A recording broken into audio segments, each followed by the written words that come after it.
तो देखिए, लोकसभा चुनावी बिगुल जो है वो बज चुका था लंबे समय पहले, और अब जो ये चुनावी शोर है वो जल्द ही खत्म होने जा रहा है। क्या समीकरण है, हम जानने की कोशिश करेंगे। हमारे साथ में खास मेहमान जुड़ गए हैं, सभी का मैं स्वागत करूंगी। आम आदमी पार्टी से हमारे साथ घनेंद्र भारद्वाज जी जुड़ गए हैं, प्रवक्ता हैं। राजीव बब्बर जी हमारे साथ बीजेपी नेता हैं। धर्मपाल चंदेला जी हमारे साथ कांग्रेस नेता जुड़ गए हैं। आप सभी का बहुत स्वागत है। सबसे पहले राजीव जी, सवाल आपसे है। लोकसभा का पूरा चुनाव आप प्रधानमंत्री नरेंद्र मोदी के चेहरे पे लड़ते हुए आ रहे हैं, यानी कि प्रचार प्रसार भी उन्हीं के नाम पे। आज कमलजीत सहरावत जी के पक्ष में वोटों की अपील करते हुए खुद पीएम नजर आएंगे। क्या लगता है, जादू चल जाएगा? जादू चल नहीं जाएगा, जादू चल रहा है। देखिए, ऐसा है कि जनता ने ठान लिया है कि प्रधानमंत्री को तीसरी बार प्रधानमंत्री बनाना है। और जहाँ तक आप पश्चिमी दिल्ली की बात कर रहे हैं, पश्चिमी दिल्ली में जो लोग आपस में एक दूसरे को गाली देते थे वो आज मिलके खड़े हैं, मिलके खड़े होके दिखाना चाह रहे हैं।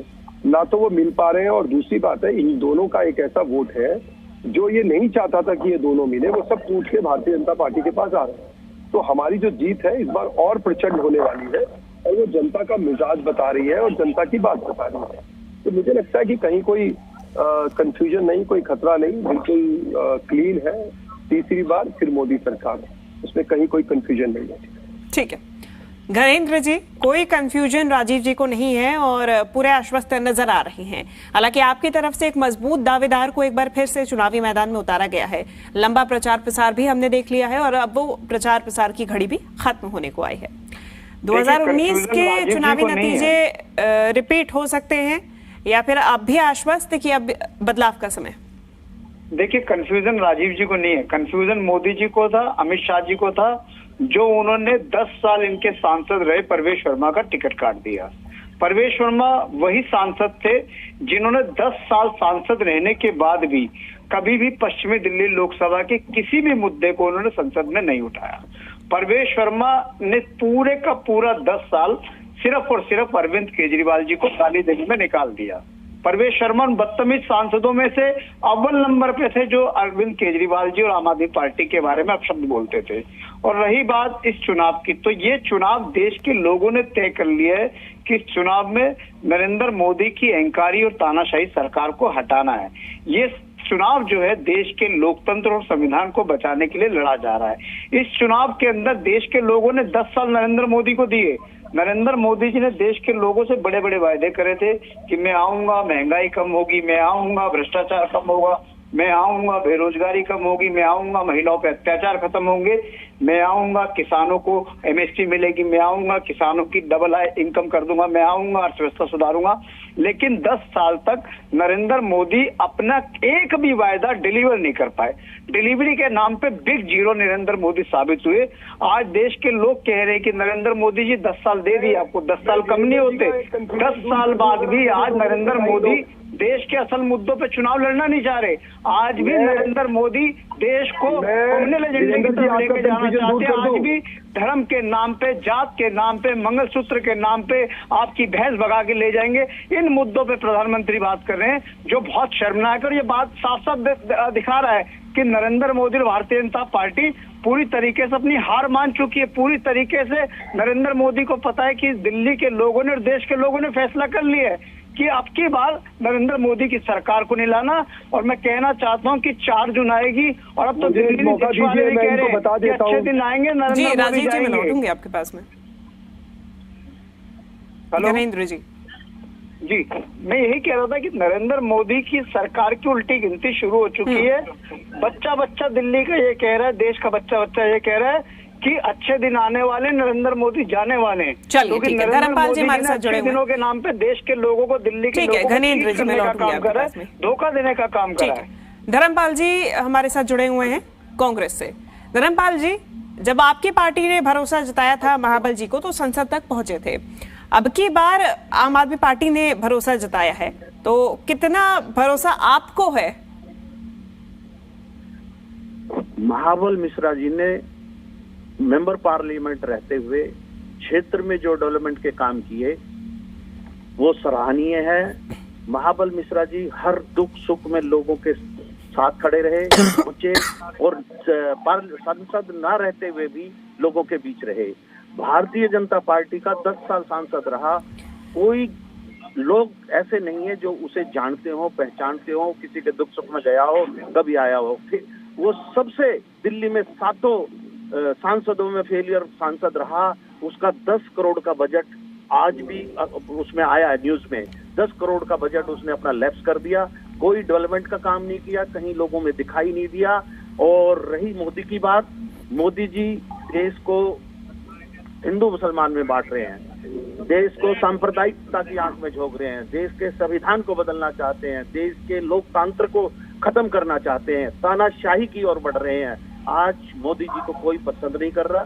मोदी जी का बहुत लोग नापसंद कर रहे हैं और ना मोदी जी को वोट दे रहे हैं। महाबल मिश्रा जी 5 लाख वोटों से जीतेंगे। अगर प्रवेश वर्मा सांसद की कामयाबी होती तो मोदी उसको टिकट नहीं बदलता। 10 साल रहने के बाद भी अगर उसका टिकट बदला तो उसमें जनता पार्टी को। और रही बात और छोटे मोटे नेताओं की, वो 2-2 बार चुनाव खुद हार चुके हैं मोदी की लहर में भी।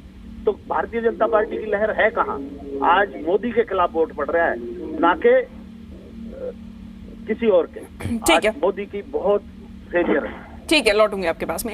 राजीव जी, आप जवाब देना चाह रहे थे, लेकिन इस बीच एक सवाल मेरा भी है, एडिशन में आप जवाब दीजिएगा कि आपने कमलजीत सहरावत को चुनावी मैदान में तो उतार दिया है, लेकिन अब सवाल खड़े हो रहे हैं कि पूर्वांचलियों के बाहुल्य क्षेत्र में 35% कम से कम नहीं तो आबादी है, तो जातीय समीकरण भी उतने ही मायने रखते हैं। तो ये जो आपने रिस्क लिया, कितना सफल साबित हो सकता है?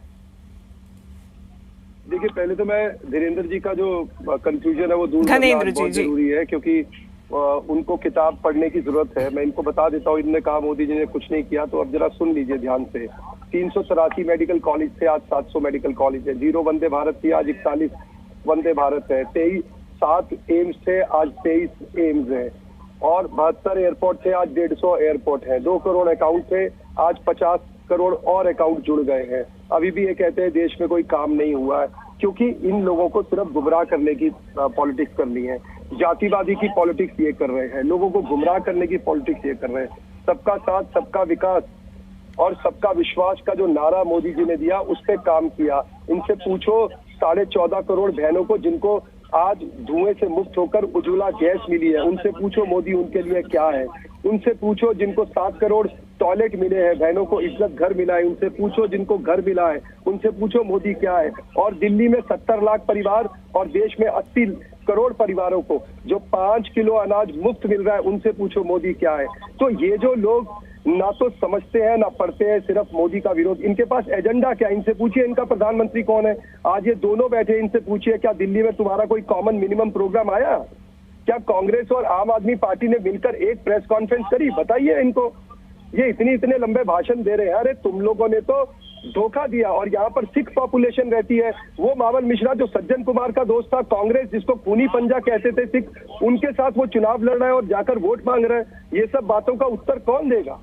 देखिए, हम विकास के नाम पर वोट मांग रहे हैं। और जहां तक आपने प्रवेश जी की बात करी, उनको राजस्थान का सह प्रभारी बनाया। हमारे यहाँ पर संगठन और सत्ता, इसका प्रॉपर सिस्टम से जो है वो कार्यकर्ता के बीच में विभाजन होता है। ये संगठन जो है वो कार्यकर्ताओं का संगठन है। यहाँ प्रधानमंत्री भी अपने आप को कार्यकर्ता मानता है। तो इसलिए इन लोगों को ना तो कोई विजन है, ना कोई सोच है, ना कोई एजेंडा है। आप क्या दोगे देश को, ये तो बताइए लोगों को। लोग पूछना चाहते हैं देश के लिए क्या है। आज प्रधानमंत्री ने कहा है कि 4 करोड़ भाइयों बहनों को जो मुद्रा लोन मिला है 10 लाख था, उसको 20 लाख करने जा रहा हूँ। 70 साल का जो भी बुजुर्ग होगा उसको 5 लाख का हम आयुष्मान योजना देने जा रहे हैं। अरे भाई, तुम्हारे पास कोई एजेंडा नहीं, कोई कहानी नहीं, बस सुबह से उठो रात तक मोदी को गाली दो, क्योंकि सांप्रदायिकता का एजेंडा तुम चला रहे हो। और ये कांग्रेस के अभी प्रवक्ता बोल रहे थे, इनसे पूछिए 4 मार्च 2014 का मनमोहन सिंह का ऑर्डर, दिल्ली में 123 प्रॉपर्टी इन्होंने वक्फ बोर्ड को दे दी। क्यों दे दी?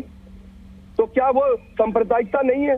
तो देखिए, इनके पास ना तो मुद्दा है, ना इनके पास कोई कहानी है। ये गुमराह करने का काम कर रहे हैं। हम विकास पर चुनाव लड़े, इसलिए हमारा इनके साथ मुकाबला नहीं। हम तो अपनी जनता के पास जाके कह रहे हैं कि हमने ये काम किया है, हमने ये विकास किया है, हमको आप वोट दीजिए। अरे जो मेट्रो कभी लेट नहीं हुई, इस केजरीवाल के कारण जो है वो फेस लेट हो गया।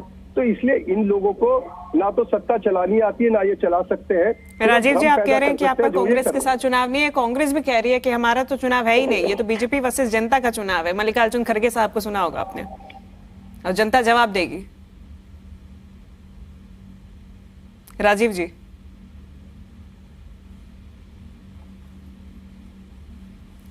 ठीक है, लौटूंगी राजीव जी के पास में।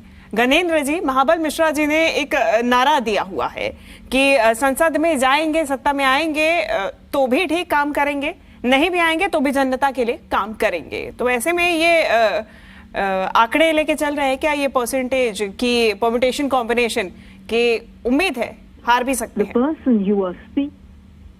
हेलो जी गणेंद्र जी, सुन पा रहे मुझे? हाँ, देखिए महाबल मिश्रा जी ने कहा है, उन्होंने कहा है कि हमारा जो मकसद है लोगों की सेवा करना है, लोगों के काम करना। हमारा मकसद संसद में पहुंचना नहीं है। हमारा मकसद ये नहीं कि विधानसभा में, क्योंकि आम आदमी पार्टी लोगों के काम करने की राजनीति के लिए आई है, लोगों के लिए राजनीति करती है, जन सेवा के लिए काम करती है।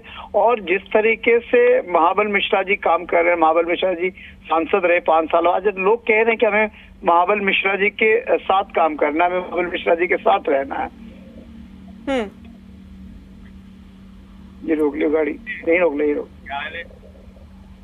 ठीक है, राजीव जी के पास लौटूंगी। राजीव जी, आप अब से कुछ देर पहले कह रहे थे कि हमारा चुनाव जो है, हमारी लड़ाई जो है वो कांग्रेस के साथ नहीं है, जनता के बीच हम जाएंगे, वोटों की अपील करेंगे। मल्लिकार्जुन खड़गे साहब को आपने सुना होगा, उनका भी यही कहना है कि कांग्रेस तो है ही नहीं, कांग्रेस तो लड़ ही नहीं रही है बीजेपी से चुनाव, ये चुनाव बीजेपी वर्सेस जनता है और जनता बीजेपी को जवाब देगी। देखिए, ऐसा है कि अब खड़गे साहब क्या बोलते हैं, वो भाषण देते देते राहुल गांधी को दिवंगत बता देते हैं। अब बेचारे यादाश्त भी उनकी नहीं रहती है। अब उनको पूरा सम्मान है, वो सीनियर है, वो अपनी राजनीति कर रहे हैं। हमारा विकास का मॉडल है जिससे हम काम कर रहे हैं। अपोजिशन क्या कहता है क्या नहीं कहता वो मेरा काम नहीं है। मुझे ये पता है कि हमने डिलीवर किया। जब हम जनता के पास जाके बोलते हैं कि ये काम हुआ है, वो बोलती है हाँ हुआ है। हम युवाओं को बोलते हैं जो काम हम बोल रहे हैं आप इंटरनेट पे चेक करिए, आपको दिख रहा है कि नहीं दिख रहा है? वो बोलते हैं हाँ दिख रहा है। तो जब काम के नाम पर हम, विकास के नाम पर हम वोट मांग रहे हैं, तो हमें विकास के नाम पर वोट मांगना चाहिए। काम इतना हुआ है कि देश में आज सब सुरक्षित है। अरे भाई, दिल्ली के अंदर ही सरोजनी नगर, करोल बाग, लाल किला, कौन सी ऐसी जगह नहीं है जहां हमने बम विस्फोट नहीं सुने। आज आतंकवाद पे लगाम आई है। दिल्ली के पूर्व रिटायर कमिश्नर का अगर आप ऑडियो सुन लें तो सबके आंख खुल जाएंगे। उन्होंने कहा कि आतंकवाद पे जिस तरीके से लगाम इस सरकार ने दी है कोई दे नहीं सकता है। तो ये अचीवमेंट है, जनता को दिखती है, जनता समझदार है। और पहली बात मैं समझाना चाहता हूँ, ये प्रधानमंत्री का चुनाव है, ये इनके गली मोहल्लों का चुनाव नहीं है। ये आम आदमी पार्टी वाले, कांग्रेस के नेता इसको गली मोहल्ले का चुनाव बनाना चाहते हैं, क्योंकि इनको पता है प्रधानमंत्री का कैंडिडेट इनके पास है नहीं। किसको बनाएंगे? ममता को बनाएंगे, देवगौड़ा साहब को बनाएंगे, राहुल गांधी साहब को बनाएंगे, किसको बनाएंगे? तेजस्वी यादव को बनाएंगे, अखिलेश यादव को बनाएंगे। कौन है? देश में तुम आपस में तो सहमति कर नहीं पा रहे। दिल्ली के अंदर तुम कांग्रेस के साथ बैठ के चुनाव लड़ रहे हो, पंजाब में उनको गाली दे रहे हो। तो क्या हो तुम? इतना कंफ्यूजन कभी जीवन में देखा है आपने? इनसे पूछिए, इनके नेता पंजाब में क्या प्रचार कर रहे हैं। इनसे पूछिए पंजाब में कांग्रेस के नेता क्यों आम आदमी पार्टी को भ्रष्टाचारी बता रहे हैं। पूछिए इनसे, क्यों जाके गाली दे रहे हैं? क्यों आम आदमी पार्टी वाले कह रहे हैं कि कांग्रेस समाप्त हो गई है पंजाब में, और दिल्ली में आप कहते हैं यहाँ पर इलू इलू और वहां पे आई हेट यू। ये क्या है? जनता जानना चाहती है भाई तुम कर क्या रहे हो। हम विकास के मॉडल पे चुनाव लड़ रहे हैं और उसी पे जीतेंगे। चलिए ठीक है, विकास का मॉडल है आपका, और अब जनता 25 मई को आपके और प्रत्याशी की भी किस्मत कैद करेगी ईवीएम में। अब देखना होगा चाल तुमको क्या नतीजे होते। फिलहाल आप दोनों का ही धन्यवाद हम तक इस चर्चा में जुड़ने के लिए। फिलहाल इस खास पेशकश में इतना ही। 25 मई को मतदान होना है और अब देखना होगा कि जनता यानी कि आपका क्या मूड रहता है। रुकेंगे एक मिनट।